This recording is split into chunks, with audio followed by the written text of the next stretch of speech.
দেখে আর পরে।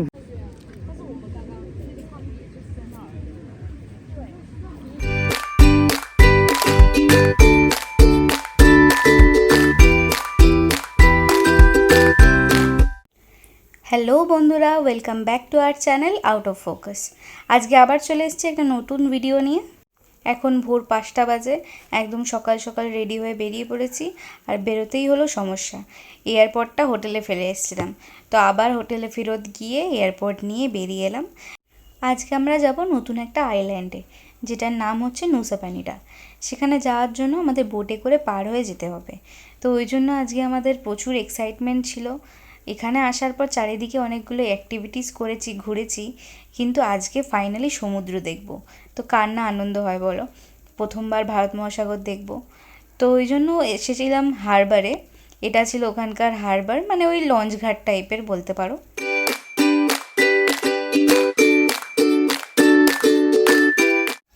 তারপর আমরা সব লাগেজপত্র নিয়ে চলে গেলাম কাউন্টারের দিকে।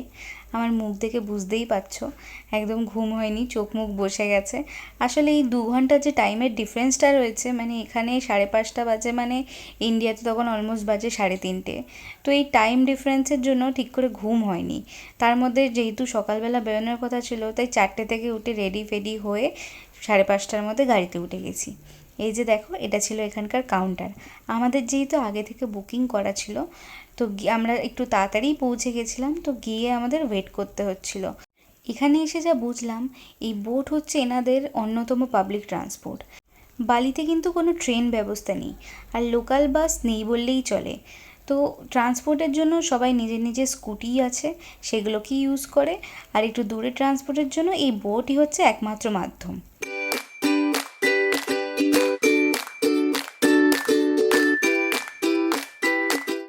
সকালের দৃশ্যটা দেখো কি অসাধারণ দেখতে লাগছে। এই দিন অনেক সকালবেলা যেহেতু বেরিয়ে গেছিলাম, তাই হোটেল থেকে ব্রেকফাস্টটা প্যাক করে দিয়েছিল। এই রকম 2টো বক্স দিয়েছিল, তো আমাদের হাতে বেশি টাইম নেই বলে একটা বক্সই আমরা খুলে দুজনে শেয়ার করে খেয়েছিলাম। এখানে অমলেট, ফ্রুটস, ভেজিটেবলস অনেক কিছু ছিল। তারপর বোট চলে এলো, এবং এখানে টিকিট হিসাবে আমাদের একটা করে আই কার্ড দেওয়া হয়েছিল, যেটা গলায় পরে ওখানে কাউন্টারে গিয়ে জমা দিতে হতো।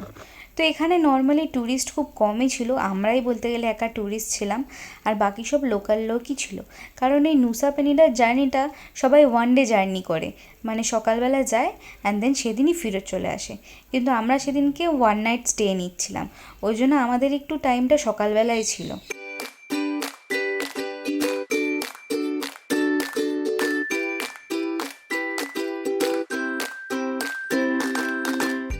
তারপর আমরা বোটের দিকে যেতে থাকি। এই বিচটা কিন্তু অন্য বিচের থেকে অনেক ডিফারেন্ট ছিল, কারণ এটা হচ্ছে ব্ল্যাক স্যান্ড বিচ। যদিও নামার কোনো জায়গা ছিল না, নাহলে নেমে দুটো ফটো তুলতাম। দেখো কি সুন্দর, অদ্ভুত সুন্দর লাগছে, ব্ল্যাক স্যান্ড, তার মধ্যে নীল জল। তারপর আমরা বোটে গেলাম। এই বোটগুলো কিন্তু বেশ অনেকটা বড়, মানে যেহেতু অনেক লোক একসাথে যাতায়াত করে, তো নিচেও অনেকটা জায়গা রয়েছে, প্লাস উপরেও অনেকটা জায়গা রয়েছে। তো ও বললো চ ওপরেই যাই, ওপর দিয়ে ভিউটা ভালো দেখতে পাবো।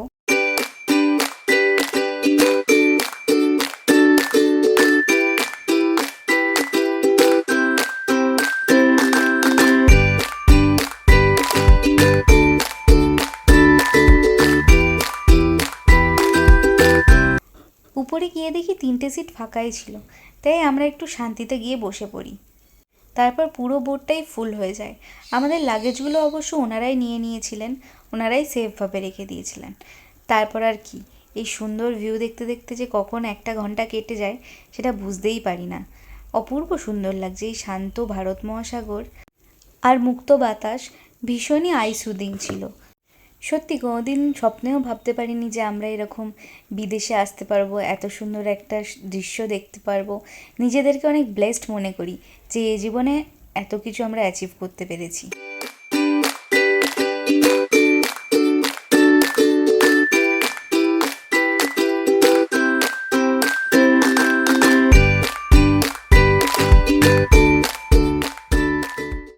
এইসব ভাবতে ভাবতে পৌঁছে গেলাম নুসা পেনিডাতে। দেখো এখানে পাড়টা কি সুন্দর বাঁধিয়ে রেখেছে, সমুদ্রের জলে কোনো রকম যাতে এফেক্ট না করতে পারে, ওই জন্য পুরো হারবারটাকে প্রোটেক্ট করে রেখেছে মোটা বার দিয়ে। এই নুসা পেনিনা হচ্ছে বালির মোস্ট ফেমাস আইল্যান্ড। এখানে অনেকগুলো ভিজিটিং স্পট রয়েছে অ্যান্ড অনেকগুলো বিচ রয়েছে, আমরা সেগুলোই এক্সপ্লোর করব। এখানে এসে কিন্তু আমাদের আলাদা করে ট্যাক্স পে করতে হয়েছিল, যেটা ছিল 5 লাখ ইন্দোনেশিয়ান রুপিয়া, মানে ইন্ডিয়ান কারেন্সিতে সেটা হবে 3,000 মতো, মানে পার হেড 1,500 মতন টাকা। তারপর আমাদেরকে আমাদের গাইড দাদা পিক করতে আসেন। আজকে আমাদের গাইড দাদার নাম গান্ধী। উনি আমাদের ফটো দেখে আমাদেরকে রিকগনাইজ করেছে অ্যান্ড দেন আমাদের পিক করে লাগেজ নিয়ে উনি গাড়ির দিকে নিয়ে যান। যারা উইদাউট বুকিং নুসা পেনিনাতে আসবে তাদের জন্য কিন্তু ট্যাক্সি ব্যবস্থা রয়েছে, আর না হলে লেফটেই যে দেখলে পরপর স্কুটি দাঁড় করানো, তোমরা ওখানে এসে স্কুটিও ভাড়া নিতে পারবে, তারপর নিজেদের মতো এক্সপ্লোর করতে পারবে। তো এখানে সব রকমই ব্যবস্থা রয়েছে।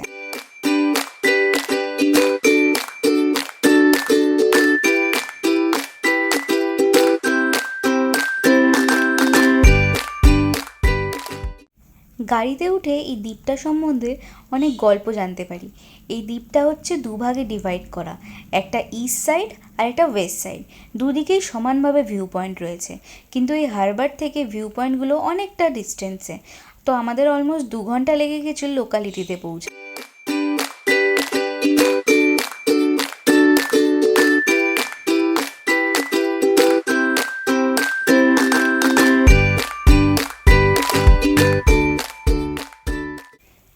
এখানে কিন্তু খুব সুন্দর আর্কিটেকচার করা, মানে প্রত্যেকটা বাড়িতেই কম বেশি সুন্দর মূর্তি অ্যান্ড সুন্দর আর্কিটেকচার করা।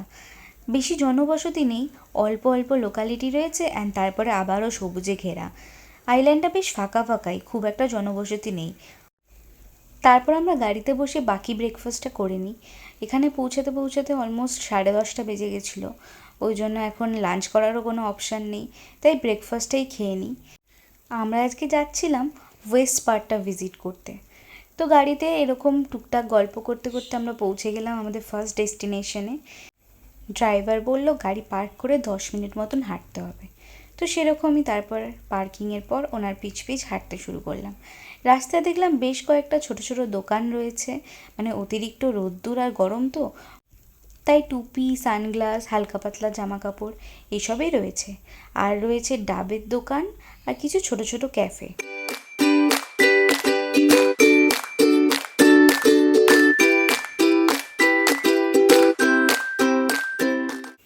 এখানে রাস্তাটা কিন্তু খুব খারাপ ছিল, আর সেদিনকে দুর্ভাগ্যবশত আমি হিল ক্যারি করছিলাম, ওই জন্য এই রাস্তায় হাঁটতে আমার খুবই কষ্ট হয়েছে। আর তার ওপর আমাদের এই গান্ধী দাদা কোথা দিয়ে গলি গলি দিয়ে ঢুকিয়ে আমাদের নিয়ে যাচ্ছিল। এই জায়গাটা সম্পর্কে আগে যতটা শুনেছি এবং যতটা ফটো দেখেছি, আমার এক্সপেকটেশন খুবই হাই ছিল যে এখানে যাব, খুব সুন্দর সুন্দর ফটো উঠবে, বিচে খুব সুন্দর রিল বানাবো। তারপরে এসে এই অপূর্ব সুন্দর দৃশ্যটা দেখতে পেলাম। এগুলো আগে সিনেমা ছাড়া কখনোই দেখা পসিবল না, টিভিতেই দেখেছি, আর এখন সামনাসামনি দেখে এক আলাদাই অনুভূতি হচ্ছে। কিন্তু মনটা হঠাৎই খারাপ হয়ে গেল এটা শুনে যে বিচে যাওয়ার আর কোনো রাস্তা নেই। এই যে সরু রাস্তাটা দেখছো, এটা ধরে ট্রেক করে হেঁটে গেলে তবে সেই নিচে পৌঁছাতে পারবে। রাস্তা খুবই খারাপ, আর যতই কষ্ট করে তুমি নিচে হয়তো পৌঁছে গেলে, কিন্তু উঠে আসার জন্য ওই একই দুর্গম রাস্তা রয়েছে, যেটা আমার জন্য কখনোই পসিবল না। এই দেখো দূরে দেখা যাচ্ছে কয়েকটা মানুষ যাচ্ছে হেঁটে হেঁটে।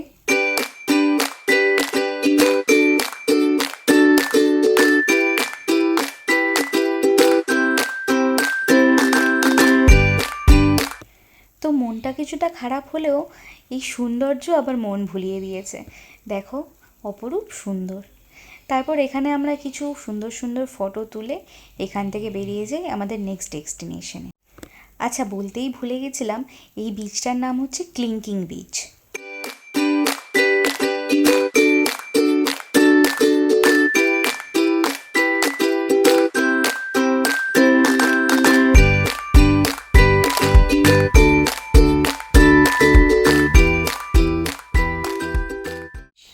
আবার গাড়িতে উঠে 45 মিনিটসের জার্নি নেক্সট ডেস্টিনেশনে পৌঁছানোর জন্য। কিন্তু গাড়িতে উঠে একটা ইন্টারেস্টিং জিনিস চোখে পড়লো। এই যে রাস্তার দুধারে পোল টাইপের দেখতে পাচ্ছ, এগুলো কিন্তু ওনাদের ওখানকার ডেকোরেশন। এখানে একটা বাৎসরিক পুজো হচ্ছে, এই জন্য এরম রাস্তার দুধারে সুন্দর করে সাজিয়েছে। এটা কিন্তু বাঁশ গাছকে কাপড় দিয়ে ভালো মতন মুড়ে সেখানে ডাব দিয়ে অ্যান্ড কারুকার্য করে এটাকে তৈরি করা। আর ওই দূরে দেখছো ওটা হচ্ছে এনাদের মন্দির। এখানে বাৎসরিক পুজো হচ্ছে, আগের দিনই পুজোটা হয়েছে, তো তার জন্যই পুরো রাস্তা জুড়ে এরকমভাবে সাজিয়েছে। খুব সুন্দর দেখতে লাগছিল।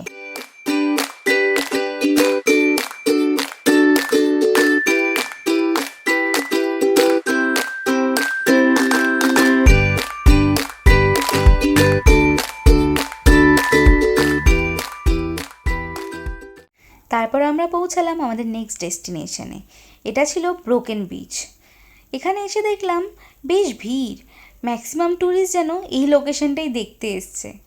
আর এখানে যাওয়ার রাস্তাটা আরোই খারাপ, মানে জঙ্গলের মধ্যে থেকে খাড়াই রাস্তা, পাথরে ভরপুর। এই চক্করে আমার সাথে একটা দুর্ঘটনা ঘটে যায়, যেটা তোমরা এই ক্লিপটাতে বুঝতে পারবে।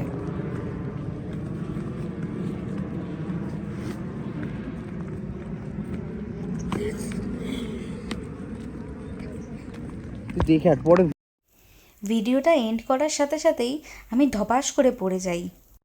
একে তো খারাপ রাস্তা, তার ওপর হিল ক্যারি করছিলাম, আগেই বললাম, তো খুব বাজেভাবে পা মুচকে আমি পড়ে গেছিলাম। আর পাথরের ওপর পড়ার জন্য খুবই চোট লেগেছিল। আর এটা ছিল সেই ব্রোকেন ব্রিজ, যেটা দেখতে এত মানুষ ভিড় করেছে। এই স্পটটার পর এখান থেকে 10 মিনিটস ওয়াকিং ডিস্টেন্সে আরেকটা ভিজিটিং স্পট ছিল, কিন্তু আমার পায়ের ব্যথার জন্য আমি আর যেতে পারিনি। এখান থেকেই আমরা গাড়িতে ব্যাক করেছি। দেখো ক্যামেরায় কতটা বোঝা যাচ্ছে জানি না, কিন্তু পাথরের ওপর পড়ার জন্য আমার খুবই লেগেছিল। তারপরে ও আমাকে ধরে ধরে নিয়ে যায়।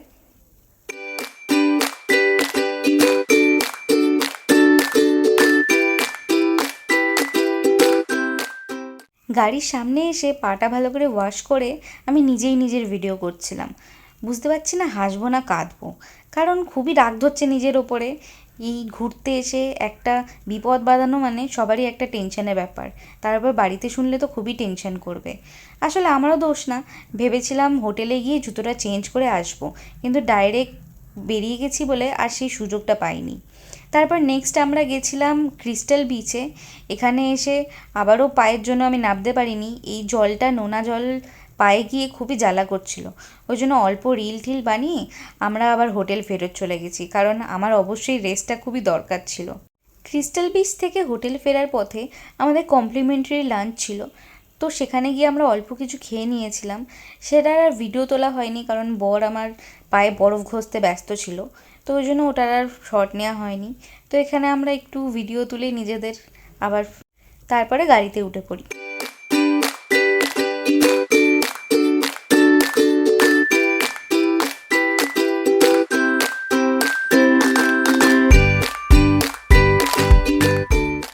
আমাদের হোটেলের রাস্তাটা খুবই ন্যারো লেন ছিল এবং খাড়াই রাস্তা হওয়ার জন্য আমাদের ড্রাইভার রীতিমতো স্ট্রাগল করছিল।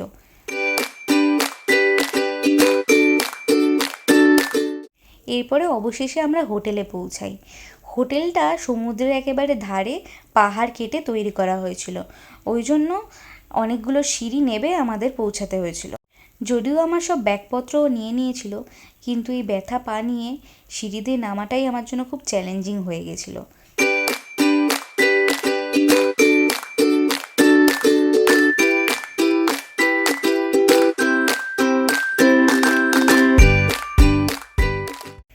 এরপর আমরা পৌঁছাই লবিতে এসেই আমাদের থেকে পাসপোর্ট নেওয়া হয় ভেরিফিকেশনের জন্য অ্যান্ড ফর্ম ফিল আপের জন্য। এগুলো ছিল বরের ডিপার্টমেন্ট, সো ওই এগুলো বুঝে নেয়। আর বাকি তারপর আমরা আসতেই এখানে আমাদের রিফ্রেশমেন্টের জন্য ড্রিঙ্কস দেওয়া হয়, ওয়েট টিস্যু দেওয়া হয়। এই জিনিসটা সেই টাইমে খুবই দরকার ছিল আমাদের, কারণ বাইরে এত গরম। এর আগে আমি বলেছিলাম বালিতে একটাই সমস্যা রয়েছে গরমের, কিন্তু উবুতে যতটা আমরা গরম পেয়েছি, নুসা পেনিরাতে তার ডবল গরম।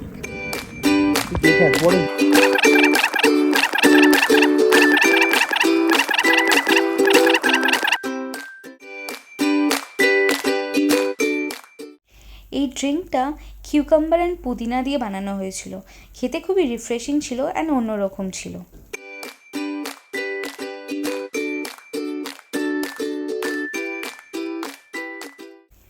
তারপরে ফর্ম্যালিটিসগুলো যতক্ষণ হচ্ছিল আমি ততক্ষণ লবিটা একটু ঘোরাফেরা করে দেখছিলাম। ওপরে সিটিং ব্যবস্থা রয়েছে, এখানে breakfast, lunch and dinner provide করা হয়। এই প্রপার্টিটার নাম ছিল আদিওয়ানা ওয়ার্নাকালি রিসর্ট। এখানে পুল ব্রেকফাস্ট অ্যান্ড ক্যান্ডেল লাইট ডিনারের জন্য প্রি বুকিং করতে হতো। আমরা এসে যেহেতু জানতে পারি, তাই আমাদের এই দুটো আর নেওয়া হয়নি। সো আজকের জন্য এইটুকুই। নেক্সট ব্লগে একটা সিক্রেট জায়গা দেখাবো। তো এই ব্লগটা যদি ভালো লেগে থাকে, লাইক, শেয়ার অ্যান্ড সাবস্ক্রাইব করতে ভুলো না। পাশে থেকো। আজকের জন্য টাটা।